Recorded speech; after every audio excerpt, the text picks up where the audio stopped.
Assalamualaikum warahmatullahi wabarakatuh. Waalaikumsalam. Ikhwah filah sahabat amanu dimanapun Anda berada. Alhamdulillah kita masuk pada kali ini dengan sesi Ustadz menjawab persoalan. Telah ada bersama kami di sini Ustadz Wakarim Abdurrahman. Alhamdulillah sehat Ustadz. Alhamdulillah. Nah, ini sudah terkumpul juga pertanyaan-pertanyaan dari sahabat-sahabat piano ya yang masuk di grup maupun secara private chat ke admin langsung. Namun sebelum masuk ke pertanyaan-pertanyaan ini, ada juga nih pertanyaan yang private ke saya berkenaan dengan pengen mengenal dekat Pak Ustadz gitu ya. Ini mungkin sebelum masuk ke pertanyaan mau perkenalan dulu gitu Ustadz. Ya, tafadhol. Kalau nama Ustadz tuh betul ya, Wakarim Abdurrahman gitu ya. Ya, nama Ustadz Wakarim Abdurrahman. Bisa juga Wa Iman. Usianya berapa sekarang Ustadz? Usia 40 tahun. Kemudian ini aktivitas mungkin ya, aktivitas sekarang mungkin ikhwan akhwat sekalian pengen tahu gitu. Alhamdulillah saat ini saya sebagai pembina dari Ma'had Tahta Syajaroh, satu pesantren yang kita cita-citakan untuk berdiri mudah-mudahan tahun depan, Kang Arob ya. Jadi mudah-mudahan tahun depan ini kita mohon doanya juga kepada seluruh sahabat piano ya, agar Ma'had ini segera berdiri. Ya. Kemudian keluarga Ustadz gimana nih keluarga? Anak, istri gitu, berapa istrinya Ustadz? Alhamdulillah istrinya satu. Alhamdulillah. Atau perlu ditegaskan baru satu itu. Baru satu ya Ustadz ya. Anak juga baru 4. Ya, laki-laki semua ya. Tempat tinggal Ustadz domisilinya? Insya Allah di bumi Allah itu di Bandung. ya di Bandung ya. Mungkin ini yang agak penting mungkin ya buat sahabat piano sekalian, pengen tahu latar belakang pendidikan pesantrennya Ustadz gitu. Kalau pendidikan minal mahdi lalahdi ya, dari mulai kecil belajar, kemudian tingkat setelah selesai SD, kemudian di pesantren Al-Ittihad Al-Islamiyah Tasikmalaya ya selama 7 tahun. Al-Ittihad Al-Islamiyah di Tasikmalaya 7 tahun. Kemudian setelah itu ya sekarang juga masih terus belajar ya, dengan seluruh, bahkan juga dengan seluruh santri yang ada di Ma'had Tahta Syajaroh. Jadi ta'alam Al-Quran wa alamah, sambil belajar juga sambil mengajar ya. Gitu Pak. Ya baik, Alhamdulillah mungkin perkenalannya cukup ya ikhwan dan akhwat. Kita masuk ke pertanyaan yang pertama. Sudah ada ini dari grup 1 di Kurma Piano ya, dari ikhwan. Untuk nama mungkin tidak saya sebutkan. Langsung saja pertanyaannya. Bismillahirrahmanirrahim. Bagaimana cara meningkatkan pemahaman dalam mengkaji Quran? Apakah ada tips, triks, metode, atau apalagi gitulah Ustadz, jazakallah gitu. Mangga langsung aja Ustadz. Alhamdulillah ya, alhamdulillah atas pertanyaannya. Ini pertanyaan yang singkat tetapi jawabannya perlu panjang ya. Jadi bagaimana mengkaji Quran? Apakah ada tips, trik atau metodenya? Begitu ya pertanyaannya ya? Ya betul. Ya, oke. Okay. Jadi kepada yang bertanya, Kang Arob, ini yang paling penting tentukan target. Kemudian mengejar atau kejar target tersebut dengan sabar dan mengevaluasi diri. Jadi 3 hal itu. Jadi yang pertama tentukan targetnya, kemudian kejar target tersebut dengan sabar dan mau mengevaluasi diri. Tetapi panduannya begini, dalam menentukan target gitu, saya menggunakan pepatah bahasa Arab yang diadaptasi dari salah satu hadis. Kun aliman au muta'aliman au mustami'an au muhibban wala takun khomisan. Jadi katanya jadilah orang alim atau yang mengajar, au muta'aliman atau yang belajar, au mustami'an atau menjadi pendengar pelajaran, pendengar ilmu, au muhibban atau menjadi orang yang mencintai ilmu. Wala takun khomisan, dan jangan jadi kamu yang kelima. Yang kelima itu yang tidak mencintai sama sekali terhadap ilmu, apalagi itu Al-Quran. Tidak mau mendengar, tidak mau belajar, dan tidak jadi juga orang alim. Jadi kerangkanya itu gitu. Jadi yang pertama misalnya begini, kita tentukan target kita apa. Yang pertama itu misalnya muhibban, berarti bagaimana tumbuhkan rasa cinta terhadap ilmu. Muhibban tuh orang yang cinta terhadap ilmu Al-Quran. Ya, jadi tumbuhkan rasa cinta kita terhadap ilmu dan rasa cinta terhadap Al-Quran. Cintai ilmu Al-Quran, maka ia akan mencintai gurunya, ustadznya yang mengajarkan. Ia akan mencintai majelis-majelis ilmu. Ia akan mencintai orang-orang yang mencintai ilmu. Nah, kemudian setelah itu cintanya terhadap ilmu tersebut dengan seluruh aspeknya, maka kemudian harus terbukti dengan pengorbanan. Bahkan ini menjadi riadoh, ini jadi pelatihan untuk menumbuhkan kecintaan jika kecintaan itu belum hadir. Ya, apa saja? 1, berkorban dengan harta. Ya, karena kata anak muda, cinta itu berkorban gitu. Tidak ada cinta kalau tanpa pengorbanan. Nah, atau dalam bahasa yang lebih ininya, ya cinta itu memberi, ya, bukan menerima. Jadi yang pertama, untuk mencintai Al-Quran, mencintai ilmu Al-Quran, mencintai majlis-majlis yang diajarkan ilmu di sana, yang pertama ya harus berkorban dengan harta. Ia mendermakan, mensedekahkan sebagian hartanya untuk majelis-majelis ilmu. Termasuk kajian online kita, Kang Arum. Iya, betul, Ya. betul. Kajian Kurma Piano ini, ya. Jadi dia kalau mencintainya itu, maka kemudian mau berkorban gitu dengan hartanya, ya. Mau mendermakan sebagian hartanya. Itu yang pertama. Yang kedua, berkorban dengan fisiknya. Ia menyempatkan diri hadir dan mendengarkan kajian-kajian, termasuk kajian online kita ini. Ya, menyempatkan diri di tengah kesibukannya. Yang ketiga, berkorban dengan kekuasaannya. Bagi yang punya kekuasaan, dengan mempermudah majelis-majelis ilmu, memberi fasilitas dan memberikan kemudahan dan izin atau restu agar majelis ilmu itu bisa berjalan dan bisa aman dan nyaman.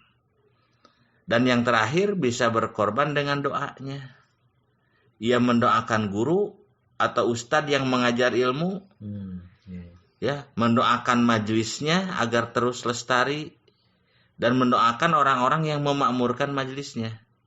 Jadi tingkat muhibban itu yang pertama itu. Jadi tentukan targetnya apa? Saya akan menjadi target yang paling rendah dalam, atau target yang pertama yang harus diraih dalam bagaimana cara meraih atau tips dan triknya untuk bisa memahami atau mengkaji Al-Quran.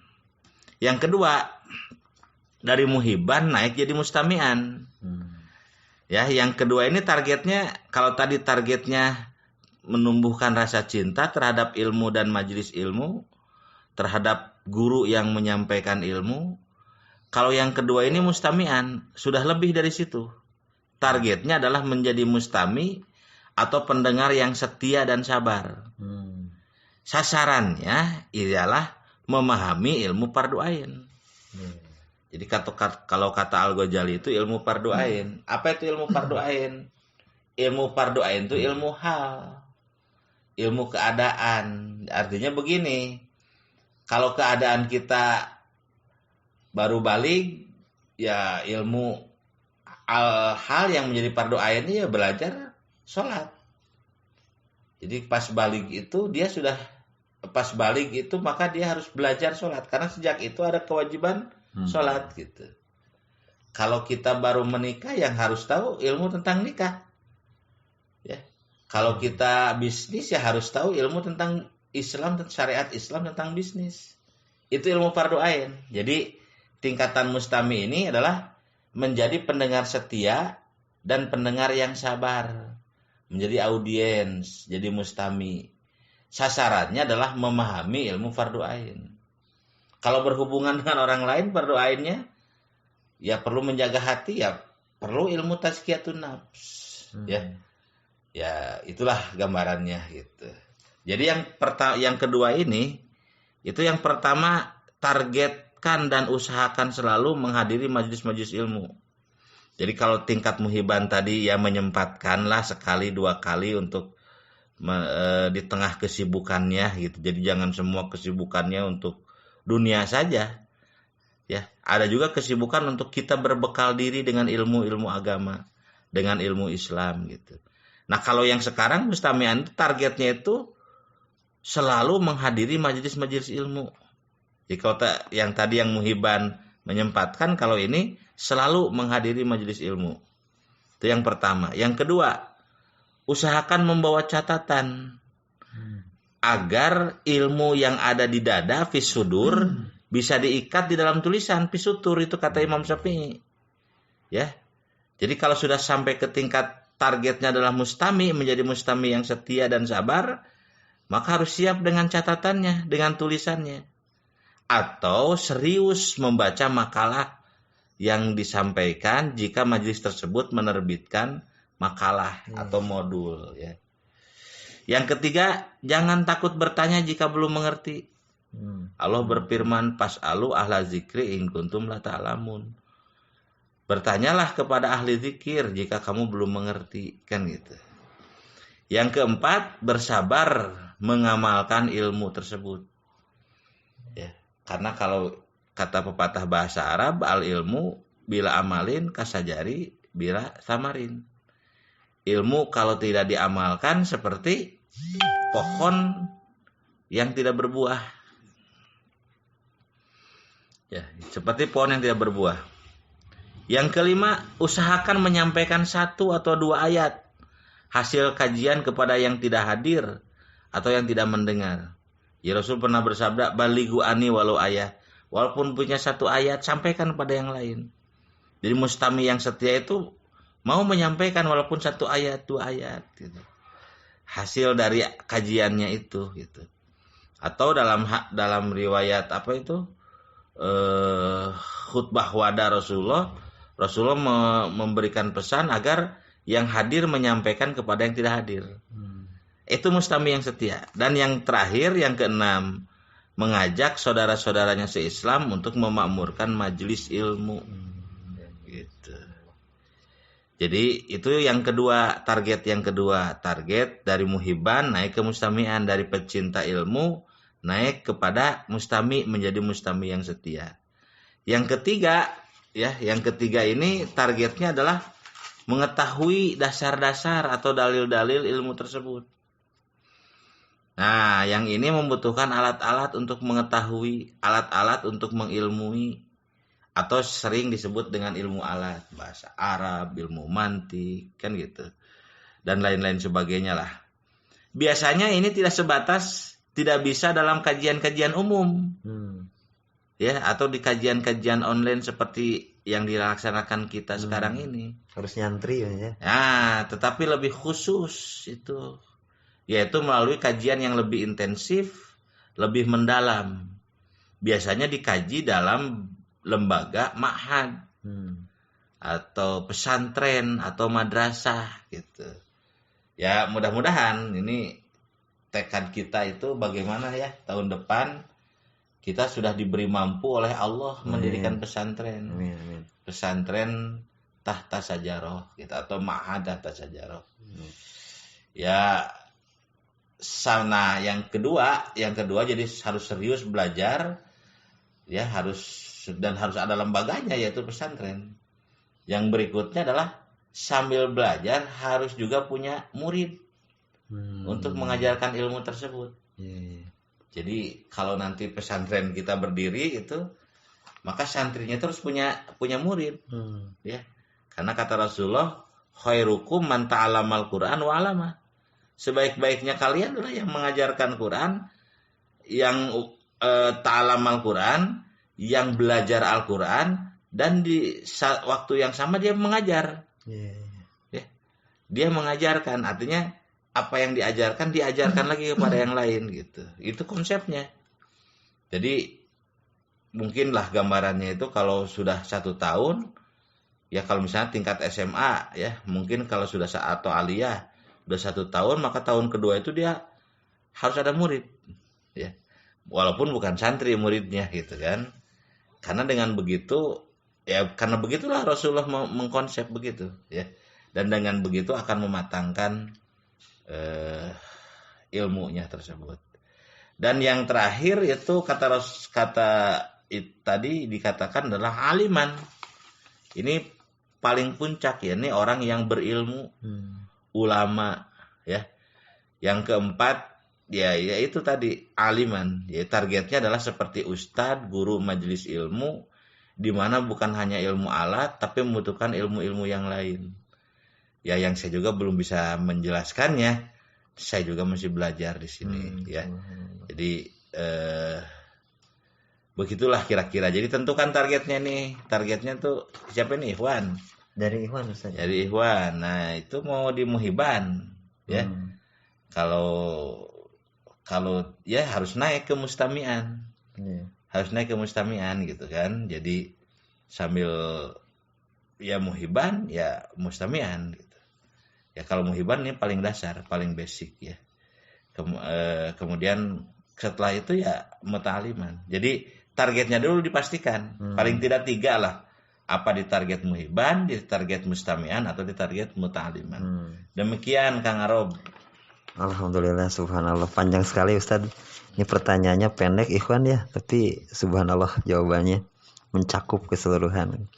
Kita lanjut ke pertanyaan yang kedua dari Ikhwan, masih Ikhwan di grup 1.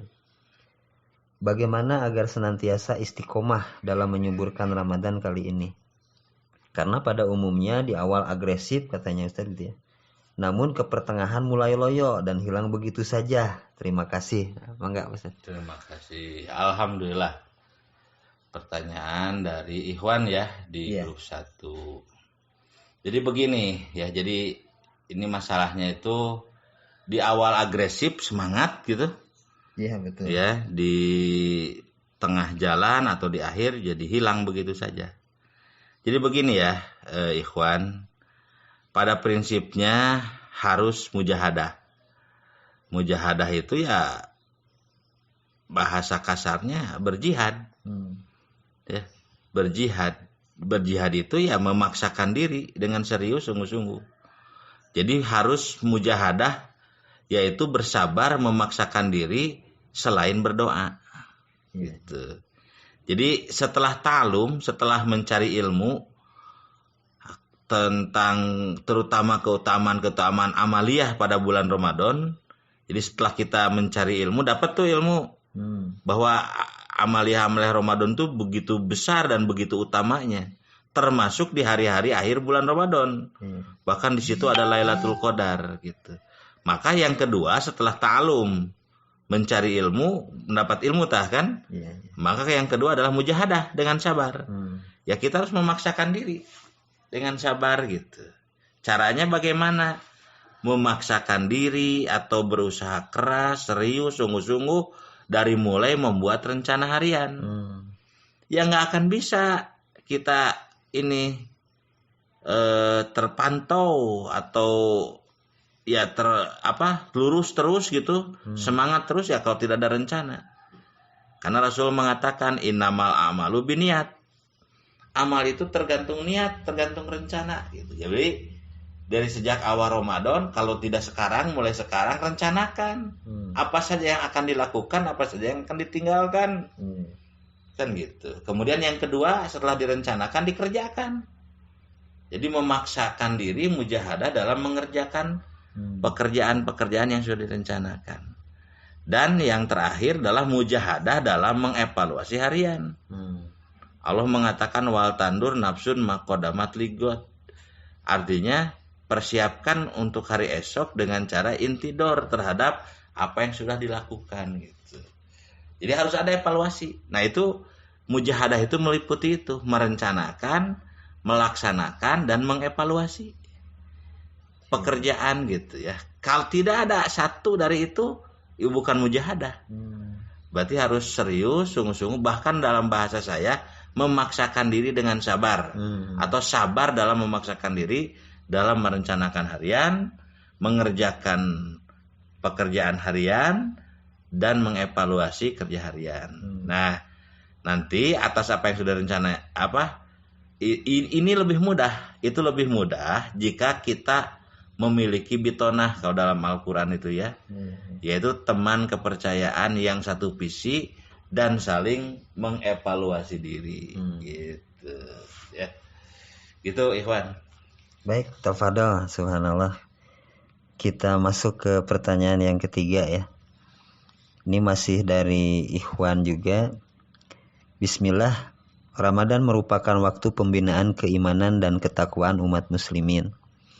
Bagaimana agar dapat kita mengetahui kalau kita itu sukses dalam menjalani ibadah di bulan Ramadan? Hatur nuhun gitu. Mangga. Alhamdulillah ya pertanyaannya dan syukron atas pertanyaannya ya. Mudah-mudahan bisa dijawab. Ya, takwa itu imtisalu awamirillah wajtinabu nawahihi au hifdzi nafsi amma yu'thim. Artinya, imtisal awamirillah adalah melaksanakan perintah Allah. Melaksanakan seluruh perintah Allah, menjauhi seluruh yang dilarang oleh Allah. Atau menjaga diri karena takut dari berbuat dosa. Karena takut kepada Allah, ya. Bahasa sederhananya takwa itu taat dan takut. Artinya taat kepada Allah. Jadi bagaimana mengukur atau kita akan mengetahui apakah kita sukses menjalankan ibadah di bulan Ramadan atau tidak? Maka ya ujungnya ya ukur ketakwaannya. Berarti mengukur dua hal. Mengukur ketaatan, mengukur ketakutannya kepada Allah. Jadi setelah Ramadan, kita apakah makin disiplin menjalankan perintah Allah yang wajib dan semakin bertambah dengan istiqomah walaupun sedikit melaksanakan amal-amal sunnah. Ya. Dan semakin disiplin dalam meninggalkan apa yang diharamkan Allah. Jadi kita cek saja ini setelah Ramadan, apakah kita ini disiplin menjalankan perintah Allah yang wajib dan sudah secara istiqomah melaksanakan amal sunnah walaupun kecil atau sedikit gitu.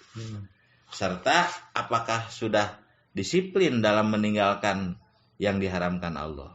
Itu yang pertama. Yang kedua, dari sisi takutnya kepada Allah. Apakah setelah Ramadan kita makin takut kepada Allah? Makin cinta kepada Allah? Makin taqarrub mendekatkan diri kepada Allah? Makin merasakan pengawasan Allah? Nah, itulah yang menjadi barometer, yang menjadi ukuran apakah saum kita berhasil atau tidak. Ya, demikian. Subhanallah. Taat dan takut ya saja. Baik, kita masuk ke pertanyaan berikutnya. Masih dari Ikhwan di grup 1 Ustaz ini ya. Mengubah kebiasaan tidur pagi sampai siang, gimana teknik praktisnya ya? Mohon pencerahannya. Enggak, tafadhol Ustaz. Alhamdulillah. Ini tidak bisa praktis juga. Ini harus berangkat dari pemahaman dan keyakinan. Pemahaman harus berangkat dari dalil. Ya, hanya mungkin dalam konteks tanya jawab ini saya tidak akan mengungkapkan beberapa dalilnya. Yang jelas begini, tidur pagi setelah subuh atau hailulah menurut dalil-dalil yang kita pahami adalah tidur yang menjadi hirmanul barokah, menghalangi keberkahan dan menghalangi rezeki, apalagi sampai siang gitu ya. Jadi sementara kita sebut saja umat Islam tidur sampai siang, mereka bekerja menghabiskan rezeki kita gitu kan. Ini kerugian bagi kita. Jadi hilangnya berkah dan hilangnya rezeki ya. Kemudian selain itu juga tidur setelah asar atau ailulah menurut keterangan adalah menimbulkan penyakit seperti gelisah, mimpi buruk, pelupa dan lain sebagainya. Jadi tidak boleh tidur setelah asar ya. Dan yang kedua, tidur sebelum sholat isya, tidur malam sebelum sholat isya.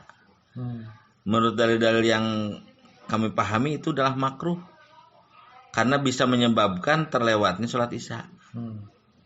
Jadi yang disunahkan adalah tidur sebentar di waktu siang atau khairulah, dan tidur malam setelah sholat isya sebelum tengah malam, agar dapat bangun di tengah malam atau di sepertiga akhir malam. Itu tentu saja agar bisa melaksanakan sholat malam. Jadi begini Ikhwan, jadi tidur saja dalam Islam itu ada manajemennya, ada manajemen waktu tidur gitu ya. Jadi nah ini sekarang bulan Ramadan adalah bulan sabar.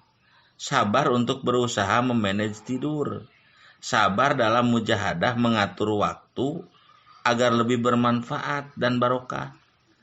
Jika mampu bersabar dan mujahadah atau memaksakan diri selama sebulan, maka insya Allah akan jadi kebiasaan.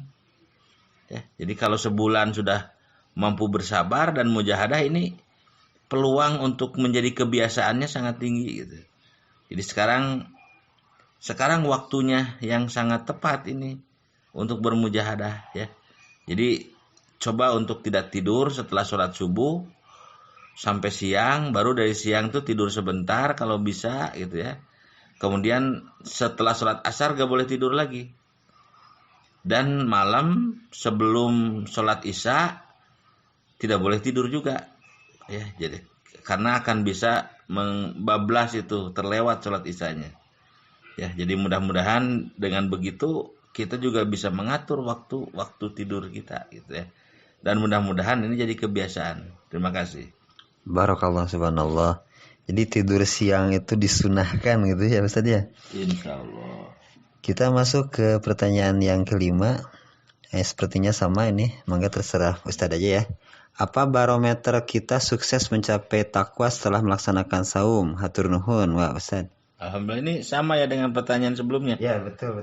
Penanya yang sama ini. Berbeda hanya. Berbeda. Ya. Jadi kita lanjut aja ya. Ya. Baik, kita lanjut pertanyaan berikutnya. Ini ada 4 poin, cuman saya tangkap di sini menjadi 3 ya. Pertama, mengapa Ramadan itu menjadi bulan yang spesial? Yang kedua, kenapa Allah sampai membedakan setiap bulan dalam 1 tahun? Poin 3, mengapa bulan A, B, C, D, dan seterusnya harus ada spesialnya? Andaikan saya hidup penuh dengan amal dan saat akhir hayat saya mati sedikit terpejam, terlupa akan Allah, entah di bulan dan hari apapun hal itu terjadi, maka nilai amal kan sia-sia. Mati dalam keadaan suul khotimah. Nah, poin pertanyaannya, terus dampak bulan-bulan spesial buat kita itu apa gitu? Tafadhol Ustaz. Ini pertanyaannya banyak tapi muter ya. Ya alhamdulillah, terima kasih. Allahu a'lam bishawab ya. Jadi begini ya. Mengapa Ramadan itu jadi bulan spesial? Mengapa Allah sampai membeda-bedakan setiap bulan dalam 1 tahun? Mengapa bulan A, bulan B, bulan C dan D harus ada spesialnya? Ini kalau pertanyaannya mengapa, ya tanya kepada Allah. Ya, maka jawaban saya wallahu a'lam bishawab. Wallahu a'lam bishawab. Cuman kalau hikmahnya bagi kita, Karena sebenarnya setiap manusia membutuhkan momen-momen spesial. Ya, sehingga dengan spesialnya momen-momen itu adalah untuk kita, untuk manusia juga gitu. Untuk kepentingan kita. Jadi ini adalah kasih sayang Allah. Jadi, hikmahnya banyak. Apakah momen spesial itu mengingatkan kita tazkiroh terhadap kita yang sering lupa, yang sering khilaf, yang sering tersalah, atau karena kita lalai dan diperingatkan dengan momen-momen spesial, atau untuk menambah semangat meningkatkan amal soleh di momen-momen spesial, atau untuk meningkatkan kita untuk melakukan perbaikan dan latihan yang banyak lagi, latihan yang lebih berkualitas lagi. Tapi yang paling penting dari pertanyaan ini sebenarnya rahasianya adalah bagaimana kita selaras pandangan, keinginan, dan amal dengan Allah. Jadi kalau Allah sudah menyebutkan ini spesial, apakah pandangan kita bisa diset bahwa ini juga spesial? Keinginan kita sesuai dengan keinginan Allah, amal kita sesuai dengan perintah Allah. Jadi rahasianya itu sebenarnya di sana. Dari perjawaban wallahu a'lam bishawab, rahasianya adalah bagaimana kita menselaraskan pandangan, keinginan, dan amal kita dengan Allah. Ya, jadi kenapa harus di bulan ini, kenapa di bulan itu? Ya, pertanyaan lebih tajam lagi. Mengapa harus ada bulan? Mengapa harus ada waktu? Yaitu iradah Allah, itu kehendak Allah. Dan kalau Allah tidak memberitahu kepada kita, ya kita tidak tahu, ya. Yang jelas kita gali hikmahnya, tapi tadi rahasianya, sirur asrornya adalah bagaimana tasauna kehendak kita ini bisa sama dengan kehendak Allah. Itu rahasianya. Subhanallah, jadi selaraskan pandangan dengan Allah gitu ya saya. Baik, kita masuk ke pertanyaan berikutnya. Masih dari Ikhwan. Untuk akhwat mohon menunggu ya. Mau naros Pak Ustadz di poin akhir. Oh afwan, ini kan kita bukan hanya dari Jawa Barat ya. Saya harus translate nih Pak Ustadz nih sepertinya nih. Jadi mau bertanya Pak Ustadz. Di poin akhir ada disebut bulan jihad.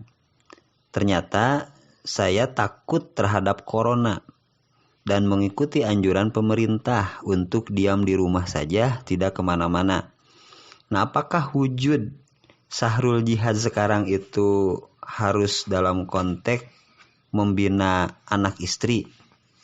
Nah, jika seperti itu, pertanyaannya, sampai kemana saya membina anak istri saya? Materinya apa? Tahapannya bagaimana? Dan siapa yang harus dijadikan contohnya? Terima kasih. Mangga Ustaz. Alhamdulillah, ini pertanyaan saya tahu ini dari Saudara Yogi ya ini ya. Subhanallah. Ya dari Bekasi ya. Ya ini Bang Yogi ya. Pertanyaannya itu ya kita tidak boleh takut dengan corona. Yang jelas beginilah, kita punya sandaran amal, takwa dan tawakal ya. Kita harus tawakal kepada Allah 100%. Kita harus sesempurna-sempurnanya tawakal. Tidak akan membuat apapun kecuali oleh Allah Subhanahu wa taala. Tidak akan berdampak apapun kecuali apa yang sudah ditetapkan oleh Allah. Jadi tawakal itu ya harus sempurna. Dan takwa harus sebesar-besarnya. Itu saja kalau mau ya. Jadi kita takwa ya dasarnya dua kan. Ilmunya itu berdasarkan ilmu ayat-ayat Allah dalam Al-Quran. Berarti laksanakan perintah agama berkaitan dengan misalnya kalau tadi ada virus corona ya berkaitan dengan itu gitu. Berkaitan dengan itu. Kira-kira apa saja dalam ajaran agama ini yang panduannya bagaimana menghadapi virus corona misalnya kan gitu. Kalau tidak tahu ya pas'alu ahla dzikri, tanyakan pada yang ngerti gitu. Yang kedua harus dibaca juga ayat-ayat kauniyah, ayat-ayat yang ada di alam semesta. Itu virus itu apa, bagaimana, harus dibaca itu. Kalau tidak bisa, ya tanyakan kepada yang mengerti tentang itu. Nah, jadi kalau saya menggambarkan ujungnya, baru setelah itu kita tawakal. Jadi setelah takwa yang sebesar-besarnya, kita tawakal. Tawakal yang sempurna-sempurnanya. Berarti ada tawakal yang tidak sempurna. Ada tawakal yang tidak sempurna. Contohnya begini. Jadi, ya saya mohon maaf ya, ini menyebut nama. Misalnya, Bah Marijan misalnya kan. Pas waktu terjadi apa itu gunung meletus itu, dia bertahan di situ untuk hidup dan mati bersama gunung itu. Dan dia yakin bahwa misalnya ini, kalau betul keyakinannya, kalau dia yakin bahwa itu yang membuat mati itu Allah gitu, ya, tidak yang lainnya, ya, dan ternyata mati juga dia, ya. Nah, orang yang seperti begitu itu tawakal, dan itu dengan begitu selamat karena pisurgaeun gitu, calon surga kalau begitu. Tapi tawakal yang tidak sempurna. Tawakal yang sempurna adalah seperti yang disampaikan oleh Rasulullah. Ketika ada orang Arab Baduy datang kepada Rasul, jadi dari Arab, kalau di kita dari orang kampung, kayak kalau gambaran kita itu, Arab Baduy datang ke Rasulullah bertamu, kemudian kata Rasulullah, engkau pakai apa ke sini? Saya pakai unta. Di mana untamu? Tawakal saja kepada Allah. Maka Rasul bersabda, ikilha fatawakal. Ikat dulu itu unta, ya, kemudian baru setelah itu tawakal, gitu. Jadi maksudnya di sini mudah-mudahan bukan takut oleh corona, ya, tapi proporsi kita menghadapinya dengan proporsional, gitu ya. Kemudian yang kedua, ini berkaitan dengan ini, kemudian terjadi makin akrab dengan keluarga karena stay at home, ya, cicing di imah wae atau diam di rumah aja kan gitu. Jadi banyak berinteraksi dengan anak dan interaksi dengan istri. Ya, mudah-mudahan dengan begitu, yaitu jihad juga, ya. Karena Allah berfirman, ku anfusakum wa ahlikum naro. Jadi di situ targetnya apa? Selamatkan diri dan keluarga, yaitu anak dan istri, dari neraka, dari api neraka. Selamatkan mereka. Perintah kepada suami, gitu kan. Nah, atau dalam ayat yang lain, udhulul anta wa jaujukal jannata tuhbarun. Masuk kamu ke surga, kata Allah, suami, ya, tapi jangan sendirian, bawa istrimu. Tuhbarun, kami akan berikan kegembiraan. Jadi masuk surga itu jangan sendirian, hanya kita suami aja. Artinya begini, maksud saya, istri adalah bagian dari tanggung jawab suami, gitu, ya. Istri mah cukup taat saja pada suami. Suami harus bisa mendidik dan memberikan nafkah kepada istrinya, gitu. Jadi materinya seperti itu, dengan dengan tujuan, dengan target bagaimana mereka selamat dari api neraka. Tapi jihad bukan hanya itu, ya. Jihad itu li'ila'i kalimatillah, ya, dengan berbagai cara, ya. Dalam kondisi seperti ini, ya, caranya seperti apa? Perlu bijak di situ. Gitu kira-kira, ya. Ya, baik. Alhamdulillah, ternyata ini Ustadz kenal juga ya sama yang bertanya ini. Berikutnya pertanyaan dari grup 2 nih, masih di grup Ikhwan, ya. Satu pertanyaan dari saudara Riyad ini sepertinya, ya, memperkenalkan diri. Assalamualaikum warahmatullahi wabarakatuh.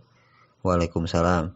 Sebelumnya saya ucapkan syukran kasir kepada admin yang telah membuka pintu pertanyaan. Saya Riyadul Haq bin Sopandi bin Iyub bin Tamini ingin bertanya mengenai mengenai permasalahan dalam sholat. Apakah di dalam sholat berjamaah imam mengucapkan doa i'tidal atau tidak? Mohon penjelasannya. Assalamualaikum. Oh, ini boleh bertanya yang tidak nyambung itu. Oh, ini di luar konten ya Ustaz ya, luar Ya, konten nggak Ramadan. apa-apa, tapi yang jelas sebenarnya saya belum bisa menjawabnya. Ya, mungkin mudah-mudahan jadi PR bagi saya. Teruskan. Ya baik Ikhwan, jadi kita fokus ke konten aja sepertinya dulu ya. Ya, nggak apa-apa yang di luar konten, tapi ya sebenarnya yang bisa dijawab ya yang saya bisa jawab gitu. Yang baik. belum bisa saya jawab, berarti jadi PR bagi saya. Baik, subhanallah, tafadhol Ustaz. Kita masuk ke pertanyaan yang masuk di jalur privat. Ini dari akhwat ya. Untuk akhwat yang posisinya di grup 10 bertanya secara privat. Sekalian mau tanya, kan tadi bulan Ramadan dikatakan Sahrul Kitab, bulan dimana diturunkannya kitab atau wahyu Allah. Yang mau ditanyakan, bulan Ramadan itu ada sejak zaman Nabi siapa? Hatur nuhun. Nah, gitu Ustaz. Alhamdulillah. Yang jelas ya, kepada akhwat yang bertanya, yang jelas teks atau nas dalam hadisnya, kitab-kitab Allah terdahulu turun pada bulan Ramadan. Apakah bulan Ramadan sudah ada sejak zaman dulu? Atau sejak zaman dulu namanya bukan Ramadan, tapi pada bulan ya seperti di bulan Ramadan saat ini, jadi namanya bukan Ramadan gitu ya. Sehingga berarti Ramadannya belum ada ya. Nah, ini juga satu pertanyaan, saya harus perlu mengilmui lagi pertanyaan ini ya. Jadi jawabannya belum bisa dijawab sekarang ya. Hari ini saya belum bisa menjawab pertanyaan itu ya. Ya, subhanallah. Baik, kita lanjut pertanyaan berikutnya. Assalamualaikum ya Ustadz. Waalaikumsalam warahmatullahi. Sebelumnya saya ucapkan syukron jazilan atas ilmu yang telah Ustadz sampaikan. Semoga bisa bermanfaat buat kita semua. Amin. Asip, Ustadz, Ana mau bertanya. Dalam materi tersebut, di dalam hadis disebutkan bahwa turunnya Al-Quran itu pada tanggal 24 Ramadan. Tapi kenapa ya Ustadz, banyak orang yang bilang atau berpendapat bahwa turunnya Al-Quran itu pada tanggal 17, 21, ada juga yang tanggal 24. Nah, bagaimana Ustadz menyikapinya? Mohon maaf kalau pertanyaannya tidak perlu, cuman menyampaikan unek-unek saja. Enggak Ustadz? Alhamdulillah, ini pertanyaan dari Ikhwan ya. Ikhwan. Jawaban atas pertanyaan ini sebenarnya akan kita bahas dalam kajian online Vianu, insya Allah pada tajuk Nuzulul Quran. Ya, tetapi gini, sementara jawaban. Memang para ulama berbeda pendapat mengenai tanggal nuzul Quran kepada Nabi Muhammad. Namun sama dalam bulan dan tahunnya. Jadi para ulama berbeda dalam tanggal. Bulan dan tahunnya sama, yaitu bulan Ramadan, tahun pertama kenabian. Gitu. Misalnya Syekh Mubarak Furi dalam Sirah Nabawiyah, dia berpendapat bahwa bulan turunnya Quran kepada Nabi Muhammad itu tanggal 24. Ya, dan tanggal 24. Tetapi yang paling masyhur itu adalah tanggal 17 Ramadan ya. Itu sebagaimana yang ditafsirkan oleh Ali bin Abi Thalib atas surat 8 ayat 41. Al-Anfal ayat 41. Jadi para ulama memang berbeda pendapat. Ini satu kenyataan. Bagaimana sikap kita atas perbedaan pendapat para ulama tersebut? Ya, sikap kita atas perbedaan para ulama tersebut adalah kita menghargai perbedaan pendapat hasil ijtihad para ulama tersebut. Selama perbedaan itu tidak menjadi tafaruk atau perpecahan. Jadi kira-kira itulah dulu jawaban sementara dari saya. Baik, tafadhol. Selanjutnya ada akhwat ya Ustaz nih. Assalamualaikum warahmatullahi wabarakatuh. Setelah saya nonton kajian di YouTube tadi dengan tema Ramadan yang teristimewa, yang salah satu di dalamnya dengan adanya malam Lailatul Qadar. Yang ingin saya tanyakan, apakah ada ciri khusus orang yang telah mendapatkan malam Lailatul Qadar itu? Terima kasih. Wassalam. Enggak, Ustaz. Waalaikumsalam. Alhamdulillah ya. Ini pertanyaan dari Ikhwan juga ya. Akhwat ini. Akhwat ya, akhwat. Dari akhwat Ya jawabannya begini ya. Jadi sebenarnya ini juga akan dibahas dalam kajian online Pianu ya, Fityatun Amanu insya Allah pada tajuk Lailatul Qadar. Yeah. Tapi sementara saya jawab seperti begini ya. Bahwa tadi kan nih apakah ada ciri-ciri khusus malam Lailatul Qadar? Nah, ini saya perlu menerjemahkan apa yang dimaksud dengan ciri-ciri khusus. Jadi kalau saya memahami begini, tidak ada ciri-ciri fisik malam Lailatul Qadar, apa angin, apa cuaca atau apa, tidak ada yang bisa dilihat oleh kasat mata. Jadi ciri-ciri fisik itu tidak ada malam Lailatul Qadar itu, ya.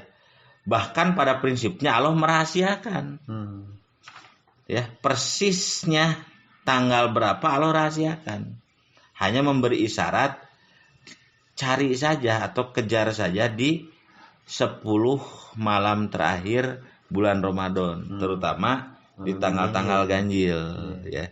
Nah ini ada hikmahnya. Hikmahnya agar semakin akhir semakin semangat kita. Semangat dan meningkatkan beribadah pada 10 hari terakhir bulan Ramadan. Yang kedua, hikmahnya optimis mendapatkan malam Lailatul Qadar. Jadi jangan malah pesimis, saya dapat atau tidak gitu kan. Jadi tidak ada ciri fisik yang bisa dilihat oleh kasat mata tentang Lailatul Qadar. Allah rahasiakan, tapi Allah berisyarat di 10 hari terakhir. Hikmahnya adalah agar kita semangat untuk meningkatkan ibadah di 10 hari terakhir dan optimis untuk mendapatkan malam Lailatul Qadar. Gitu kira-kira ya. Iya. Betul. Jadi nanti kalau ada ciri-ciri khusus bisa jadi fitnah juga Ustaz ya. Iya. Kita masuk ke pertanyaan selanjutnya. Tapi sepertinya ini pertanyaan yang terakhir ya di season ini yang bisa saya bacakan. Ini dari Akhwat. Pertanyaannya, jika kita harus memilih antara tidur dan chattingan sama akhi dengan berlebihan saat puasa, mana yang harus kita pilih Ustaz? Ya, ini mudah-mudahan saya tidak salah tangkap ya. Akhirnya belum jelas. Ya, akhirnya apa gitu ya. Itu saudaranya atau saudara seiman, seislam gitu kan. Iya. Oke ya, tapi saya coba jawab dengan daya tangkap saya sendiri ya.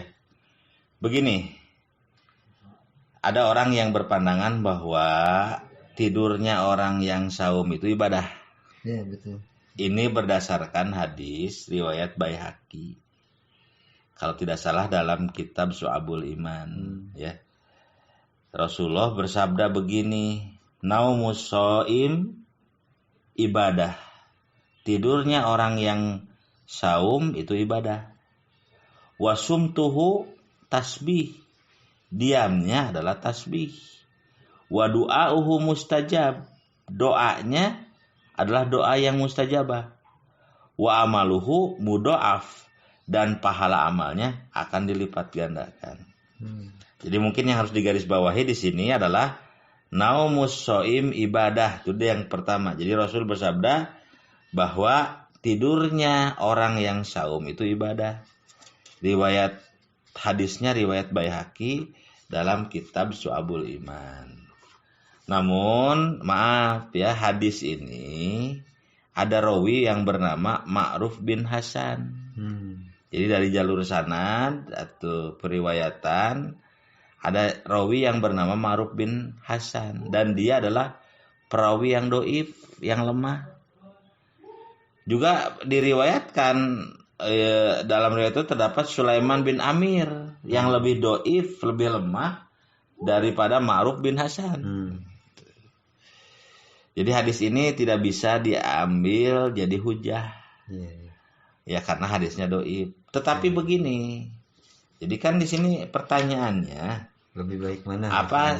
Lebih baik mana? Saya memilih tidur atau chattingan sama akhi yang berlebihan saat puasa. Mana yang harus kita pilih gitu ya? Iya, mana yang harus kita pilih? Gitu. Jadi kalau berdasarkan hadis tadi tidak bisa dijadikan sebagai hujah bahwa tidurnya orang yang berpuasa yang saum itu ibadah. Tidak begitu. Tetap saja tidur mah mubah, ya. Ya, mubah itu artinya boleh, halal. Tidak sunat, tidak wajib, kan gitu. Tetapi tidurnya orang yang saum itu bisa jadi ibadah. Memang gitu, bisa jadi ibadah. Ya, apabila misalnya begini, kata Al-Ghazali ya, sebagai persiapan untuk semakin semangat beribadah. Jadi niatnya itu saya tidur siang misalnya kan, tidur siang agar saya bisa bangun malam, agar punya tenaga untuk bangun malam gitu. Jadi bahkan Al-Ghazali menyebutkan bahwa di situ adalah termasuk tata krama orang yang saum atau salah satu adab orang yang saum. Jadi kalau tidurnya memang diniatkan tidur siang misalnya ya, diniatkan untuk biar semangat nanti beribadah, tidak loyo beribadah di waktu malam gitu, maka itu termasuk tidur yang berubah jadi ibadah gitu, tergantung niatnya. Ya, tergantung niatnya gitu. Itulah tidur yang menjadi ibadah. Atau misalnya yang kedua, kata para ulama, daripada berbuat dosa, di antaranya seperti ghibah atau berbicara chattingan ya yang tidak bermanfaat. Ini kalau chattingan ini saya terjemahkan saja dari pertanyaan itu ya. Iya. Nah, jadi antara tidur atau chattingan sama ahi yang berlebihan gitu. Jadi saya terjemahkan bahwa chattingannya tidak bermanfaat gitu. Ya, maka lebih baik tidur dan tidurnya di ibadah. Iya, betul. Ya, selama tadi tidak tidur di waktu-waktu yang dimakruhkan gitu. Misalnya tidur siang, daripada berbicara ngalor ngidul kesana kemari tidak bermanfaat, ya bisa jadi ibadah. Jadi walaupun tidak dengan hadis itu, tidur memang bisa jadi ibadah. Betul.